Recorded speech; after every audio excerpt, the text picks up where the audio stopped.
Hello everyone, welcome to my YouTube channel. और आज मैं आपके सामने गेट 2017 का एक क्वेश्चन लेके आ रहा हूं जो मेरा डायरेक्ट मैपिंग पे बेस्ड है। तो मैं आपको बता दूं कि डायरेक्ट मैपिंग जो मैं पुराना वीडियो बनाया था, अगर आपको डायरेक्ट मैपिंग से रिलेटेड कुछ भी डाउट हो तो मैं नीचे डिस्क्रिप्शन में उसका लिंक शेयर कर रहा हूं। आप जाके उस वीडियो को शुरू से लेकर लास्ट तक देखिए, आपको पूरा का पूरा कॉन्सेप्ट क्लियर हो जाएगा। ठीक है, तो वो तो मैं बात किया था कि डायरेक्ट मैपिंग क्या होते हैं, उसको हम किस तरह से यूज करते हैं। आज मैं डायरेक्ट मैपिंग का एक छोटा सा ओवरव्यू और दे रहा हूं आपके सामने, उसके बाद मैं इस न्यूमेरिकल की बात करूंगा। ठीक है, तो जैसे कि अगर मैं अपने मन से यहां कुछ रैंडमली एक वैल्यू ले रहा हूं, मैं यहां पे मेन मेमोरी की वैल्यू ले रहा हूं 64 केबी, कैश साइज में ले रहा हूं 8 केबी और ब्लॉक साइज ले रहा हूं 256 बाइट्स। ठीक है, अब जनरली हम जानते हैं कि जो मेन मेमोरी है मेरा, वो क्या करता है, वो फिजिकल एड्रेस को जनरेट करता है। तो मेन मेमोरी से हम फिजिकल एड्रेस यहां पे जनरेट कर रहे हैं। जब भी हम फिजिकल एड्रेस को जनरेट करेंगे तो मेरा फिजिकल एड्रेस कुछ इस टाइप से बनेगा, जिसको हम दो पार्ट में डिवाइड करते हैं। एक हो जाएगा मेरे पास ब्लॉक ऑफसेट, या उसको हम ब्लॉक साइज भी बोल सकते हैं, और दूसरा जो मेरे पास है वो आ जाएगा ब्लॉक नंबर। ठीक है, ये चीज मैं डायरेक्ट मैपिंग में इसको यूज किस तरह से करते हैं मैं बता चुका हूं आपको। ठीक, अब जब हम मेन मेमोरी के अंदर जो मेरे पास पर्टिकुलर ब्लॉक्स हैं, उस ब्लॉक को जब हम कैश के अंदर लेके आते हैं तो वो लाइन के फॉर्म में जनरेट होता है। तो अगर मैं ब्लॉक नंबर को दो पार्ट में डिवाइड करूंगा तो वो क्या हो जाएगा, एक हो जाएगा मेरे पास लाइन नंबर और दूसरा हो गया मेरे पास टैग बिट्स। ठीक है, यहां पे ब्लॉक ऑफसेट और ब्लॉक साइज, इसका दूसरा नाम है लाइन ऑफसेट या लाइन साइज। अब जनरली हम जानते हैं कि ब्लॉक साइज और लाइन साइज दोनों सेम होता है। अब सेम क्यों होता है ये भी मैं पुराने वीडियो में बता चुका हूं, एक बार फिर से रिपीट कर रहा हूं कि जो मेरा ब्लॉक साइज है, ठीक है, जो मेरा ब्लॉक साइज है, ब्लॉक साइज क्या होता है, मेन मेमोरी के अंदर जो मेरे पास पर्टिकुलर ब्लॉक्स हैं वो मेरे पास वर्ड के फॉर्म में होते हैं। अब पर्टिकुलर वर्ड्स को हम लेके कैश के अंदर आते हैं, तो जो पर्टिकुलर वर्ड्स को हम लेके कैश के अंदर आ रहे हैं उसमें तो कुछ चेंज होगा नहीं। तो जो मेरा ब्लॉक साइज है वो लाइन साइज है, दोनों का मतलब सेम है, तो इसमें हम कुछ चेंज करेंगे नहीं। इसलिए हम ब्लॉक साइज और लाइन साइज को एक वैल्यू लेते हैं, जो ब्लॉक साइज होगा वही मेरा यहाँ पे लाइन साइज होगा। ठीक, अब मैं आगे बात करता हूँ फिजिकल एड्रेस की। मेन मेमोरी मेरा जनरेट करता है फिजिकल एड्रेस। यहाँ पे मेन मेमोरी की वैल्यू है 64 केबी। 64 की अगर मैं बात करूं तो 64 मीन्स 2 की पावर 6 और 6 बिट्स यहाँ पे यूज हो रहे हैं। और यहाँ पे केबी है, अगर मैं केबी की बात करूं मीन्स 2 की पावर 10। ठीक है, और एक चीज हमें पता है कि जब भी हम केबी की बात करें 2 की पावर 10 होता है। एमबी की अगर मैं बात करूं 2 की पावर 20, जीबी की अगर मैं बात करूं 2 की पावर 30, टेराबाइट की अगर मैं बात करूं 2 की पावर 40, पेटाबाइट की अगर मैं बात करूं 2 की पावर 50, और ये सीक्वेंस ऐसे ही चलता रहेगा। तो फिलहाल हमें आगे जाना नहीं है इन सब चीजों में। एमबी, जीबी, टीबी, पेटाबाइट्स, हमारे पास केबी था और ये चीज आपको पता है, लेकिन फिर भी मैं इसको एक बार रिपीट कर दिया। ठीक है, तो अगर मैं यहाँ पे फिजिकल एड्रेस की बात करूं, जो मेरा 64 केबी था उसको हमने लिखा 2 की पावर 6 और 2 की पावर 10। 6 प्लस 10 मेरा हो जाएगा 16। तो टोटल फिजिकल एड्रेस यहां से आ गया 16 बिट्स का। ठीक है, अब मैं बात करूं यहाँ पे ब्लॉक साइज। अब देखिए आप, ब्लॉक साइज यहाँ पे क्या गिवन था, 256 बाइट्स। तो 256 बाइट्स को अगर मैं बिट्स के फॉर्म में कन्वर्ट करूं तो 2 की पावर 8 आएगा, और 8 क्या है मेरा नंबर ऑफ बिट्स, तो मैं 8 को यहां लिख दूं। ठीक है, उसके बाद मेरा यहां पे था लाइन नंबर। लाइन नंबर की जब भी हम बात करते हैं तो लाइन नंबर का मतलब होता है, यहां पे एक फॉर्मूला होता है, line number equal to cache size upon block size. और जो मेरे पास कैश साइज है वो यहां पे गिवन था 8 केबी। तो 8 केबी को मैं 2 की पावर 3 और के को मैं लिख सकता हूं 2 की power 10 upon block size. Block size मेरा है 256 बाइट्स, और जो कि मेरा 2 की पावर 8 के फॉर्म में आ रहा है। तो 2 की पावर 8 को हमने यहां पे लिख दिया।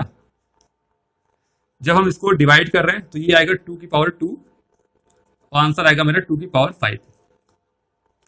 मतलब लाइन नंबर जो मेरा है वो 2 की पावर 5 के फॉर्म में आ रहा है। ठीक है, और जो यहाँ पे मेरा 5 है, 5 नंबर ऑफ बिट्स का हम यूज कर रहे हैं, तो 5 यहां पे आ गया मेरा लाइन नंबर। अब आपके पास फिजिकल एड्रेस गिवन था 16 बिट्स का टोटल, लाइन नंबर मेरा हो गया 5, ब्लॉक साइज या लाइन साइज जो भी है आपका हो गया 8। 8 प्लस 5 इज 13, 16 माइनस 13 इज 3। तो जो मेरा टैग बिट्स है वो यहां पे आ गया 3। तो इस चीज का मुझे ओवरव्यू देना था आपको कि जब भी कैश मेमोरी से रिलेटेड कोई भी न्यूमेरिकल है, चाहे वो डायरेक्ट मैपिंग का हो, चाहे वो एसोसिएटिव का हो, चाहे वो के वे सेट एसोसिएटिव का हो, तो हमें पहले इस कॉन्सेप्ट को पता होना चाहिए। अगर आपको ये कॉन्सेप्ट नहीं पता है तो आप न्यूमेरिकल सॉल्व नहीं कर पाओगे, इसलिए मैं जनरली इसको बता दिया। अब यहाँ तो मैं टैग फाइंड आउट किया, कई बार हमें लाइन नंबर फाइंड आउट करना पड़ता है, कई बार हमें फिजिकल एड्रेस फाइंड आउट करना पड़ता है, तो इन तीनों को हम ऐड करते हैं तो फिजिकल एड्रेस आ जाता है। तो ये सब चीज आपको पता होना चाहिए कि किस तरह से ये मैं फिजिकल एड्रेस के फॉर्म में इसको जनरेट कर रहा हूँ, और किस किस तरह यहाँ पे लाइन साइज होता है, किस तरह लाइन नंबर आता है, किस तरह यहाँ पे टैग बिट्स आता है। ठीक है, अब मैं बात कर रहा हूँ इस न्यूमेरिकल की, जो मेरा गेट 2017 में आया था सेकंड शिफ्ट में, मतलब आफ्टरनून सेशन में ये वाला क्वेश्चन आया था। अब मैं इसकी बात करता हूं, पहले मैं इसको यहां से मिटा दूं।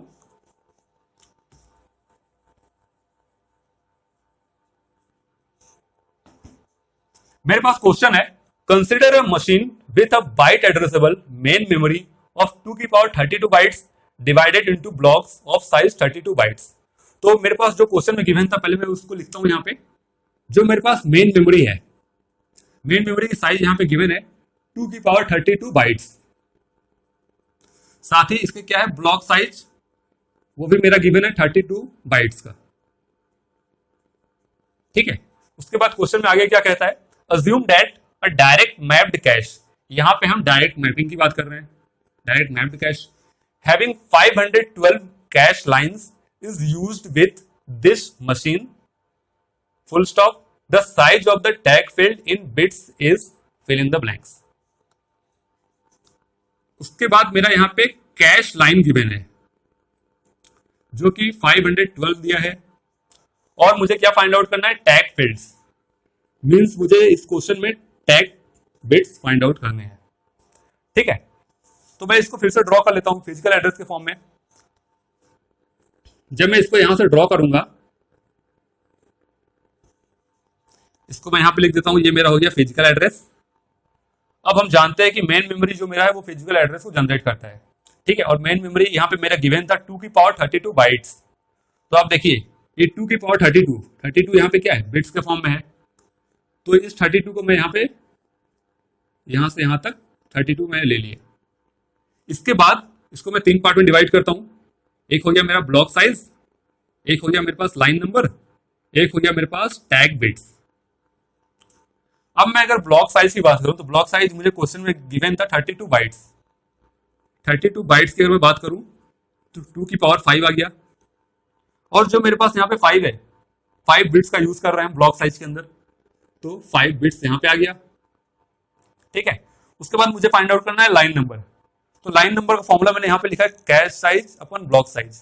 इस क्वेश्चन में अगर मैं देखूं तो कैश साइज गिवन नहीं है, हाँ नंबर ऑफ कैश लाइन जो है वो गिवन है 512। तो आप देखो 512 को क्या मैं यहाँ पे लेके आ सकता हूँ, नहीं, क्योंकि ये मेरा बिट्स के फॉर्म में नहीं है। तो 512 को मैं क्या लिख सकता हूँ, 2 की पावर 9 के फॉर्म में, और 9 बिट्स का हम यूज कर रहे हैं, तो 9 यहाँ पे आ गया। अब देखिए आप, फिजिकल एड्रेस मेरा क्या टोटल था 32 बिट्स का, लाइन नंबर हो गया 9, ब्लॉक साइज हो गया 5, 9 plus 5 is 14, 32 minus 14 is my tag bits that is 18। तो इसको मैं यहाँ पे लिखता हूँ 18। ठीक है, तो मेरा यहाँ पे क्वेश्चन है the size of the tag field in bits is, मेरा यहाँ पे आंसर आ गया 18, और ये 2 मार्क्स का क्वेश्चन है तो मुझे 2 नंबर यहाँ पे मिल जाएंगे। ठीक है, अब मैं आपको बता दूं यहाँ पे क्या था, size of the tag field in bits is fill in the blanks. Fill in the blanks वाले क्वेश्चन जब भी गेट के एग्जाम में आए तो उसको आपको छोड़ना नहीं है, उसको आपको अटेम्प्ट जरूर करना है, क्योंकि अगर आपका आंसर करेक्ट हो रहा है तो आपको फुल मार्क्स मिलेंगे। अगर आपका आंसर करेक्ट नहीं हो रहा है किसी भी रीजन से, अगर आप रॉन्ग आंसर आ गया तो यहाँ पे कोई नेगेटिव मार्किंग नहीं है। ठीक है, यहाँ पे आपका कोई नुकसान होगा नहीं, और एक तरह से ये वाले क्वेश्चन जो है बहुत स्कोरिंग होते हैं, कोई नेगेटिव मार्किंग नहीं है। इस वाले क्वेश्चन को आपको छोड़ना नहीं है, जरूर अटेम्प्ट करना है।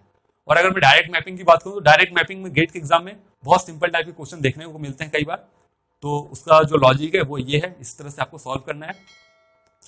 नेक्स्ट वीडियो में मैं एक और क्वेश्चन ले आ रहा हूँ डायरेक्ट मैपिंग का, गेट का क्वेश्चन। इस वीडियो में बस इतना ही। Thank you so much.